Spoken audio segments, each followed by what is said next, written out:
অনৈতিকতায় ভরপুর আইনজীবী কিংবা বিচারক চাই না। আমরা এমন একটি বিচার ব্যবস্থা চাই যে বিচার ব্যবস্থা শুধুমাত্র অর্থনৈতিকভাবেই দুর্নীতিমুক্ত হবে না, ইন্টেলেকচুয়ালি তারা দুর্নীতিগ্রস্ত হবে না, এরকম একটি বিচার ব্যবস্থা আমরা চাই। দুর্নীতির বহু রূপের মধ্যে একটি হলো অর্থনৈতিক, একটি হলো ইন্টেলেকচুয়াল। খায়রুল হক সাহেবদের ইন্টেলেকচুয়াল করাপশনের কারণে গত 17 বছর প্রায় সময় বাংলাদেশের হাজার হাজার মানুষ ক্রসফায়ারের শিকার হয়েছে, শত শত মানুষ গুমের শিকার হয়েছে। 60 লক্ষের উপর বিএনপির নেতাকর্মীর বিরুদ্ধে মিথ্যা গায়েবী মামলা হয়েছে, যে মামলার আসামির তালিকায় এমন লোকজন আছে যারা মামলার যে ঘটনার তারিখ দেখানো হচ্ছে তার 10 থেকে 15-20 বছর আগে কবরে শায়িত হয়েছেন।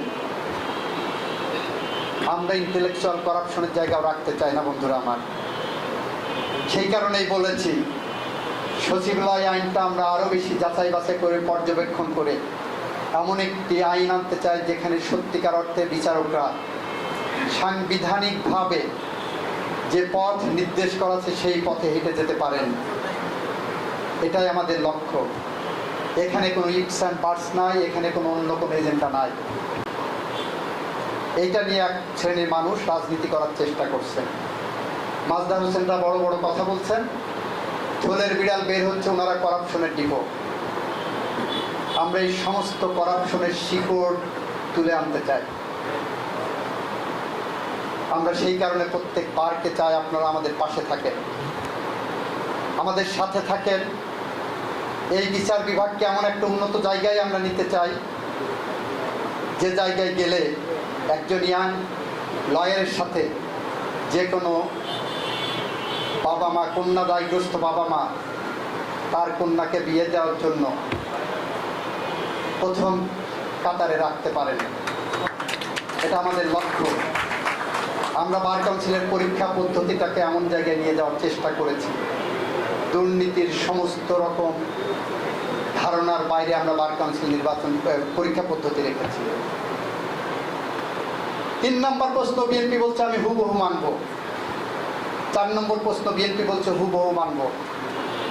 4টা প্রশ্নের 3.5টা প্রশ্ন আমরা হুবহু মানছি গণভোটে, আর অর্ধেক প্রশ্ন যেটা গণভোট অধ্যাদেশের মধ্যে বা জুলাই সনদ বাস্তবায়ন আদেশের মধ্যে প্রতারণামূলকভাবে ঢুকানো হয়েছে সেইটাকে আমরা বলছি আমরা সংবিধানের এবং জুলাই সনদে যেভাবে আছে আমরা ওইভাবে মানব, অক্ষরে অক্ষরে।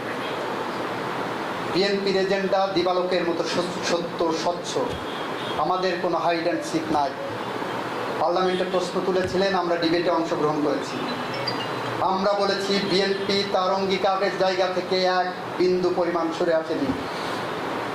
বিএনপি জুলাই সনদকে ধারণ করে, বিএনপির ধমনীতে জুলাই সনদ। বিএনপি বিশ্বাস করে জুলাই সনদ যেমন বিপ্লবীদের, অভ্যুত্থানকারীদের রক্তে লেখা, ঠিক সেই জুলাই সনদের পিছনে আরও বেশি 17 বছর 16 বছরের গল্প আছে, যে গল্পের নায়কেরা 4500-এর মতো ক্রসফায়ারের শিকার হওয়া মানুষ, যে গল্পের নায়কেরা 700 গুম হওয়ার পরিবার বা গুম হওয়ার সদস্যরা, যে গল্পের নায়কেরা 60 লক্ষের উপরে বিএনপি নেতাকর্মীরা, যে গল্পের নায়কেরা মাঠ ঘাট খাল বিল পেরিয়ে গত 16 বছরের স্বৈরাচার বিরোধী সংগ্রামের রাজপথ দখল করেছিল। আমরা স্পষ্টভাবে বলেছি, যারা বলছেন 71 না 24 না 71, আমরা বলছি এই বিভক্তির কোনো জায়গা নাই। 71 তার জায়গায় স্বমহিমায় আছে। 71 ছিল বলে আজকে আমরা বাংলাদেশি। আমরা বলছি এর সাথে 90 যোগ হবে। 90 ছিল বলে 90-এর গণঅভ্যুত্থানের মধ্য দিয়ে আজকে সংসদীয় গণতন্ত্রে আমরা ফিরেছি। আমরা বলছি একইভাবে 24 আমার জীবনের অবিচ্ছেদ্য অংশ। আমরা একটার সাথে আর একটা প্রথিত করেছি। সুতরাং যারা বিএনপিকে নিয়ে মিথ্যা প্রচারণায় নামছেন তাদের উদ্দেশ্যে বলছি, এই বিভক্তি রাজনীতি থেকে ফিরে আসুন। 10 বছর পরে তনু হত্যা মামলার প্রথম আসামি অ্যারেস্ট হয়েছে। আমরা এমন একটি স্বপ্নের বাংলাদেশ ধরে এগিয়ে যাচ্ছি, আমাদের পাশে থাকেন। একটি গণঅভ্যুত্থান উত্তর বাংলাদেশে আমরা যে পরিস্থিতিতে এসেছি, একদিকে অর্থনৈতিকভাবে অলরেডি ঝুঁকির মধ্যে ছিল, তারপরে যুদ্ধ শুরু হয়েছে। আমাদের মাননীয় প্রতিমন্ত্রী বলেছেন তেলের দাম বাড়ার বিষয়ে। এরকম একটি নাজুক অর্থনৈতিক মধ্যেও আমরা এতদিন তেলের দাম বাড়াইনি। আমরা বাংলাদেশের মানুষের পাশে আছি, স্বপ্নের সাথে আছি।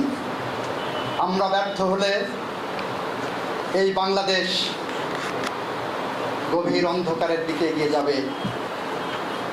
রাজনৈতিক অপসংস্কৃতি সামনে যদি আসে, আমরা ব্যর্থ হলে আগামী প্রজন্মের সামনে একটি অন্ধকার ভবিষ্যৎ হাতছানি দেবে। তখন কবি হেলাল হাফিজের ভাষায় আমরা উত্তর পুরুষের বিরুকা পুরুষের উপমা হব। আমরা সেটা চাই না।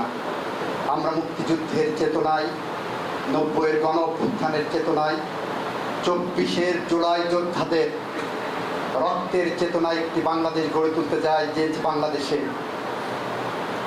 হযরত মুহাম্মদ